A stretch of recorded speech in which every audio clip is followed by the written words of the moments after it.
Assalamualaikum warahmatullahi wabarakatuh. Pada pertemuan kali ini kita masih melanjutkan materi tentang peluang usaha. Jadi kalau pada pertemuan kemarin kita sudah mempelajari tentang apa itu peluang usaha, kemudian ciri-ciri peluang usaha dan juga sumber-sumber kemungkinan bisa peluang usaha itu muncul. Nah, pada pertemuan kali ini kita akan membahas bagaimana menentukan peluang usaha untuk produk, barang atau jasa. Jadi, usaha itu secara umum dibedakan menjadi dua, yaitu yang pertama barang, yang kedua adalah jasa. Jadi kalau misalkan barang berarti kita melakukan usaha atau berwirausaha itu menghasilkan sebuah produk berupa barang. Sedangkan kalau jasa berarti kita memberikan layanan atau servis, ibaratnya kita tidak menghasilkan suatu produk barang khusus tertentu, tetapi kita memberikan layanan dari tenaga kita atau dari jasa kita. Itu secara umum. Terus kemudian di sini saya akan menjelaskan bagaimana menentukan peluang usaha, produk, barang atau jasa. Nah, kalian bisa mempelajari beberapa poin yang akan saya sampaikan, yaitu yang pertama itu pilih peluang bisnis dengan keuntungan besar. Jadi kalau kalian di sini saya mengambil secara umum ya, baik itu barang ataupun jasa, jadi satu. Kemudian pada poin yang pertama dalam menentukan peluang usaha produk barang atau jasa itu kalian memilih peluang bisnis dengan keuntungan yang besar. Seperti kita ketahui, tujuan utama dari kita berwirausaha itu kan mendapatkan keuntungan. Tentu kalau kita ingin bekerja lebih, mengusahakan lebih keras, kita tentu akan mendapatkan keuntungan yang besar. Itu kan apa yang kita inginkan. Nah, begitu juga ketika kita memilih peluang bisnis, maka itu kita yang pertama tentu memilih bisnis yang mempunyai keuntungan yang besar. Menentukan peluang bisnis produk barang atau jasa adalah memilih peluang bisnis yang keuntungannya besar. Saat ini sudah banyak peluang bisnis rumahan yang mampu memberikan untung besar bagi pelakunya. Jadi terkadang sebuah bisnis itu bisa kita jalankan cukup dari rumah, tidak perlu kita mungkin keluar dari rumah istilahnya. Bisa jadi kita bisa mengerjakan usaha kita itu dari dalam rumah. Contohnya misalkan bisnis online, bisnis rental mobil, bisnis kontrakan atau kos-kosan dan lain sebagainya.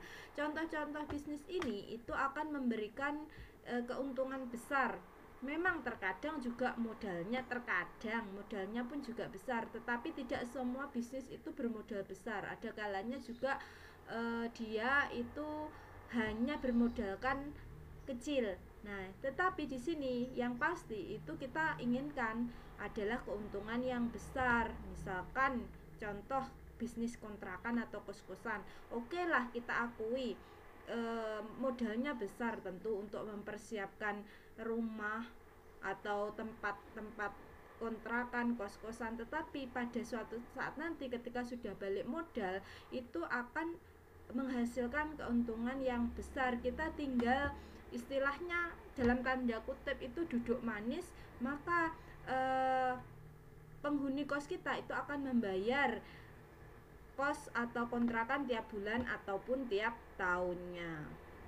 Terus kemudian yang selanjutnya adalah pilih peluang bisnis yang mudah dijalankan. Tentu kita tidak ingin memperumit kehidupan kita, tidak ingin memilih hidup yang sulit seperti itu. Jadi sama saja ketika kita memilih peluang bisnis, kita pilih dulu yang mudah dijalankan. Kita anggap kita sebagai sebuah wirausaha yang pemula. Jadi di sini itu kita pilih yang mudah dijalankan. Sebagai pemula tentu Anda tidak perlu memilih peluang bisnis yang rumit. Sebaliknya hindari peluang bisnis yang memiliki tingkat kerumitan tinggi. Sebut saja contoh yang kira-kira itu tidak rumit. Itu misalkan bisnis air isi ulang, toko kelontong, jual pulsa dan masih banyak peluang bisnis yang lain. Jadi ini adalah beberapa contoh yang sekiranya tidak membutuhkan kerumitan tertentu dalam mengelolanya, misalkan bisnis air ulang, nah atau mungkin toko kelontong dan sebagainya. Jadi itu adalah contoh peluang bisnis yang mudah dijalankan. Kemudian selanjutnya itu adalah pilih peluang bisnis rumahan modal kecil. Nah, seperti yang sudah saya singgung tadi, jadi tidak semua bisnis itu bermodalkan besar. Ada kalanya dia banyak yang hanya membutuhkan modal kecil saja. Kalau misalkan itu bisa dipilih, ya pilih saja. Bisnis yang ideal adalah peluang bisnis yang tidak membutuhkan modal awal cukup besar. Dengan modal awal yang terbilang minim dan memanfaatkan peralatan yang ada, Anda bisa membangun bisnis dan tidak harus mengeluarkan biaya untuk sewa ruko atau tempat usaha yang lain. Misalkan sekarang yang lagi ngetren itu kan bisnis online, itu kan bisa dijalankan dari dalam rumah. Kemudian modalnya pun juga tidak terlalu besar. Ada kalanya kita hanya bermodalkan foto saja dulu. Kemudian kalau misalkan kita posting atau kita share, terus kemudian ada yang tertarik, baru kita pesan atau membuat produknya. Kita juga bisa menjadi seorang reseller misalkan. Nah, itu juga saya kira tidak perlu membutuhkan modal yang cukup besar. Terus selanjutnya adalah pilih peluang bisnis yang tidak memakan waktu. Mungkin kita di sini sebagai seorang pemula yang ada kalanya mungkin kita masih sekolah, ataupun mungkin kalau sekarang kalian masih sekolah terus kemudian pengen mencoba. Nah, maka di sini pilih peluang bisnis yang tidak memakan waktu, karena kalau misalkan kalian mulai dari sekarang, kan kewajiban utama kalian itu masih sekolah. Jadi pilih peluang bisnis yang tidak memakan waktu. Menentukan peluang bisnis produk, barang atau jasa adalah memilih bisnis yang tidak memakan waktu. Misalkan saja seperti penerjemah freelance, penulis freelance. Nah, di sini kalian mengandalkan jasa. Kalau yang ini misalkan kalian hobi menulis, misalkan artikel atau mungkin cerita, entah itu cerita pendek atau cerita panjang, kemudian kalian bisa memanfaatkan apa yang kalian mampu itu, kemudian menjadi seorang penulis, ya tidak apa-apa. Kalian itu juga termasuk berwirausaha, mengandalkan jasa kalian untuk mendapatkan keuntungan. Terus kemudian selanjutnya adalah pilih peluang bisnis dengan risiko kecil. Nah, kalau misalkan di sini kalian tadi sudah memilih peluang bisnis yang tidak rumit, kalian juga mempertimbangkan ini, kira-kira bisnis kalian itu berisiko atau tidak. Nah, kalau misalkan kalian boleh memilih, pilihlah yang risikonya kecil. Setiap usaha itu pasti punya risiko, pasti itu. Tetapi di sini tingkat risiko itu bisa kecil, sedang ataupun besar. Pilihlah dulu yang risikonya kecil, karena di sini kita sebagai seorang pemula. Nah, pemilih peluang bisnis yang risikonya terbilang kecil. Hal ini bertujuan agar bila dagangannya tidak laku, maka tidak harus menanggung rugi yang terlalu besar. Ingat, kita pilih yang modalnya kecil. Maka kalaupun nanti kalian misalkan belum rezeki, kalian menanggung rugi, maka kerugian yang kalian tanggung pun juga tidak perlu yang besar alias kecil saja. Untuk itu kalian juga pandai memilih bisnis yang risikonya kecil. Terus kemudian selanjutnya adalah pilih peluang bisnis berdasarkan keterampilan yang dimiliki. Nah, di sini jika Anda kesulitan menemukan bisnis yang sesuai dengan passion yang Anda miliki, maka lihatlah keterampilan dan keahlian yang dimiliki. Tidak sulit tentunya menemukan berdasarkan apa yang menjadi kemampuan dalam diri. Jangan meremehkan peluang usaha dari sebuah hobi. Pepatah mengatakan, kalau tidak salah itu dari Ridwan Kamil, pekerjaan yang paling menyenangkan di dunia itu adalah hobi yang dibayar. Jadi di sini kalian bisa mengandalkan kemampuan kalian, hobi kalian untuk menjadi seorang wirausaha. Jadi kalian bisa mendapatkan keuntungan dari hal-hal atau kerjaan yang kalian senangi. Nah, itu merupakan pekerjaan yang paling menyenangkan, yaitu hobi yang dibayar. Jadi kalian lihat kemampuan kalian itu apa, keterampilan kalian itu apa. Kemudian mungkin kalian bisa melihat peluang itu dari keterampilan kalian itu.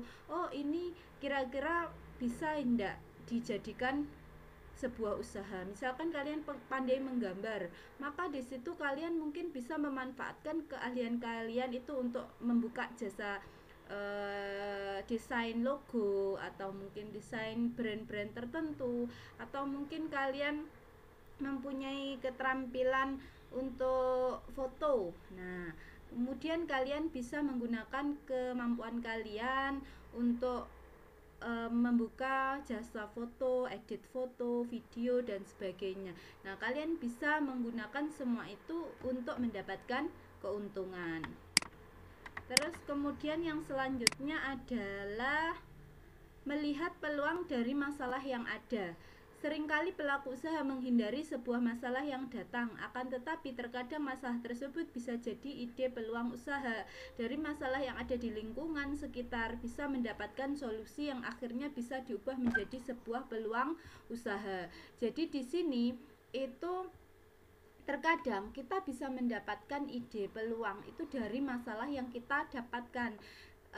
Ingat, kita sebagai manusia itu tidak akan pernah terlepas dari masalah, entah itu masalah kecil, sedang ataupun besar, pasti ada masalah.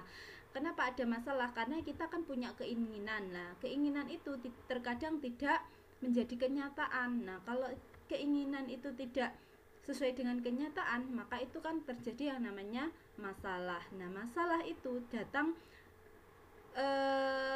terkadang tidak kita inginkan, tetapi bisa jadi di balik masalah itu ada hikmah yang bisa kita petik.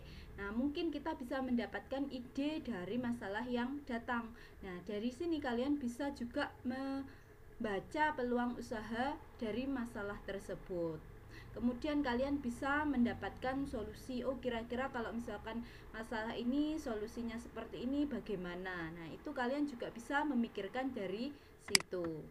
Terus kemudian selanjutnya, cari peluang bisnis yang sedang tren. Nah, di sini terkadang kita lihat bisnis atau dunia usaha itu adalah dunia yang sangat dinamis. Dunia yang sangat dinamis itu maksudnya seperti apa? Dia itu mudah untuk berubah-ubah sesuai dengan perkembangan zaman.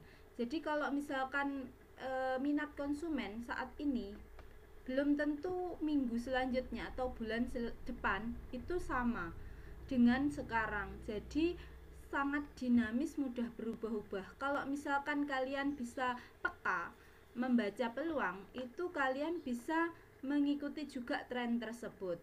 Jadi jika ingin usaha yang dibangun cepat berkembang dan tidak kalah dalam persaingan pasar, maka pilihlah usaha yang sedang trending. Usaha yang sedang tren sudah pasti banyak penggemarnya, sehingga tidak sulit mempromosikan usaha.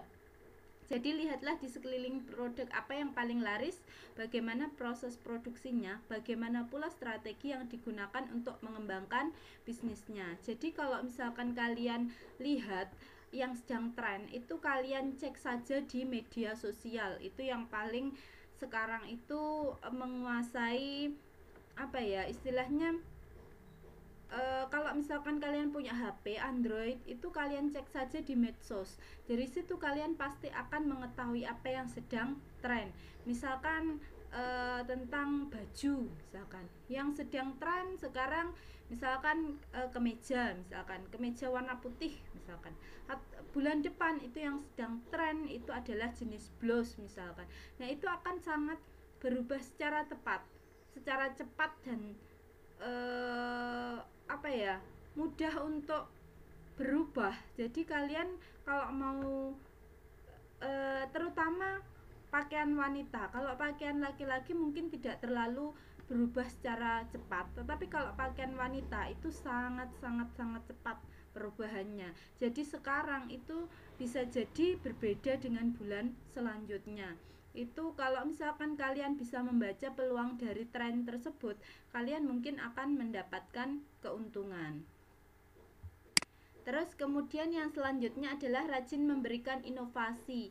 Bisnis tanpa ada inovasi baru setiap periodenya tentu akan membosankan. Jika bisnis yang ditekuni hanya sekedar mencari yang sedang tren namun tidak memberikan inovasi untuk mengembangkannya, maka lama-kelamaan akan kalah dalam persaingan. Jadi ini sebenarnya juga masih berhubungan dengan yang sebelumnya tadi. Jadi kalau kita hanya sekedar melihat tren, itu gampang sekali diminati tetapi gampang sekali dilupakan. Nah, kalau misalkan seperti itu bagaimana? Kalian berikan mungkin inovasi tertentu. Misalkan kalian membuat sebuah produk, kemudian trennya adalah seperti ini. Kalian bisa, mungkin bulan depan sudah bosan masyarakat, maka kalian tambahi dengan aksesoris apa atau seperti itu. Jadi lama-kelamaan, kenapa? Karena lama-kelamaan konsumen itu akan beralih ke model yang lain. Jadi kalian kalau misalkan peka, itu kalian bisa memberikan inovasi. Tetapi juga berbeda dengan yang pakaian laki-laki itu cenderung statis.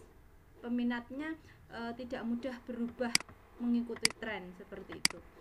Nah, terus kemudian yang selanjutnya adalah pilihlah bisnis yang memiliki prospek cerah. Bisnis dengan prospek cerah adalah bisnis yang memiliki masa depan yang cemerlang. Bisnis yang tidak akan pernah mati meskipun zaman telah berkembang. Perhatikan betul peluang bisnis yang dapat bersaing di pasaran dan dapat diinovasikan dengan mudah. Jadi di sini pilih yang sekiranya itu everlasting seperti itu. Jadi semua orang itu membutuhkan, kemudian itu akan dibutuhkan secara terus menerus, tidak hanya dalam sebuah masa, kemudian nanti masa selanjutnya itu akan istilahnya akan tergerus.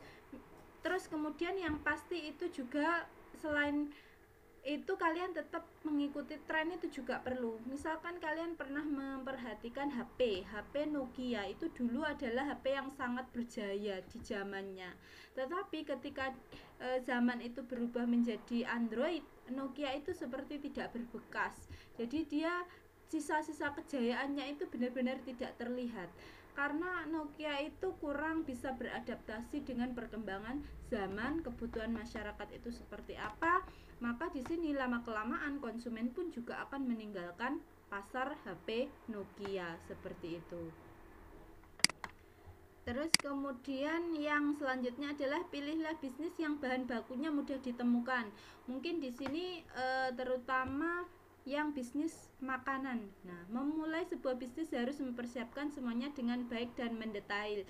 Jika bisnis yang bahan baku melimpah dan mudah ditemukan, jika Anda memilih bisnis kuliner, maka cari peluang bisnis yang bahan bakunya melimpah dan mudah ditemukan dimanapun dan tidak tergantung oleh musim.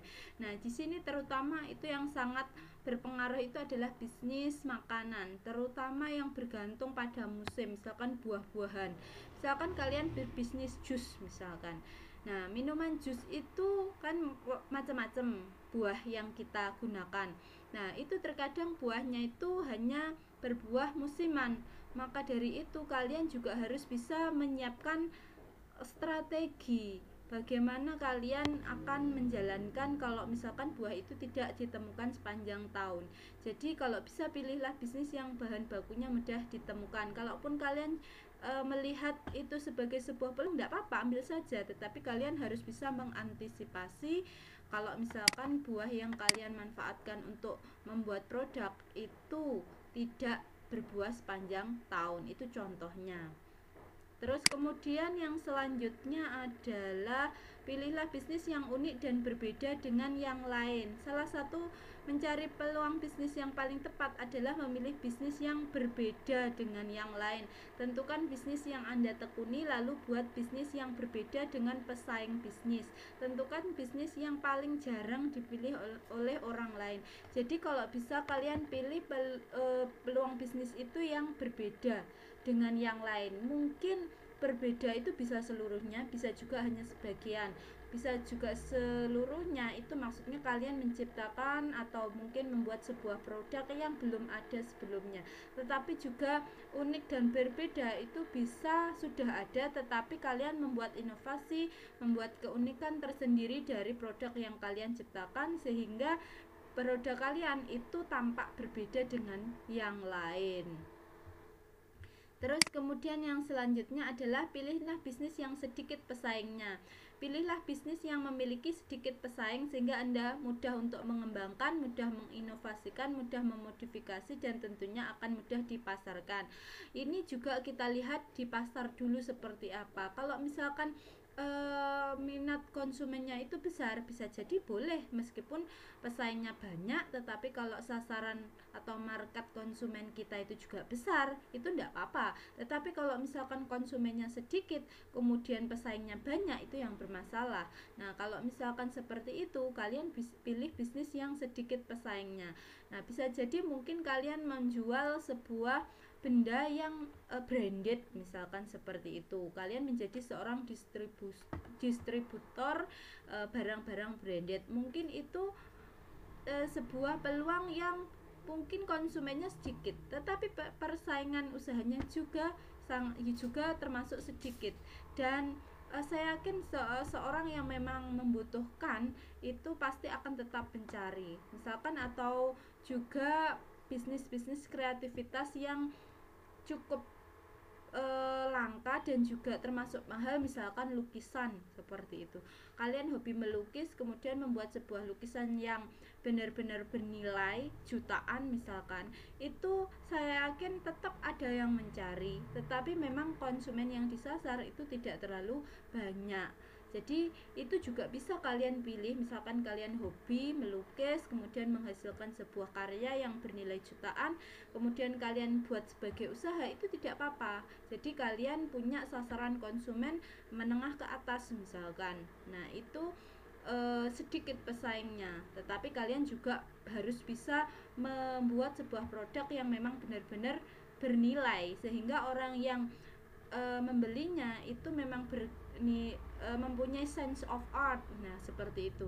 Jadi dia penikmat seni mungkin, atau pengoleksi barang-barang unik, barang-barang antik yang berbeda dengan yang lain, atau pengagum sebuah karya dan sebagainya. Nah, jadi di sini kalian bisa menentukan peluang usaha produk, barang atau jasa itu melalui beberapa pertimbangan yang sudah saya berikan tadi. Tidak perlu semuanya dipertimbangkan. Memang tidak mungkin kalian memperhatikan semua ini harus terpenuhi, tetapi ada kalanya beberapa kalian juga harus bisa mempertimbangkan, sehingga ketika kalian akan memulai sebuah usaha itu kalian tahu bagaimana kalian menghadapi ketika kalian memilih bisnis. Nah, seperti itu. Mungkin untuk pertemuan kali ini sampai di sini saja. Terima kasih. Semoga bermanfaat. Saya akhiri. Wassalamualaikum warahmatullahi wabarakatuh.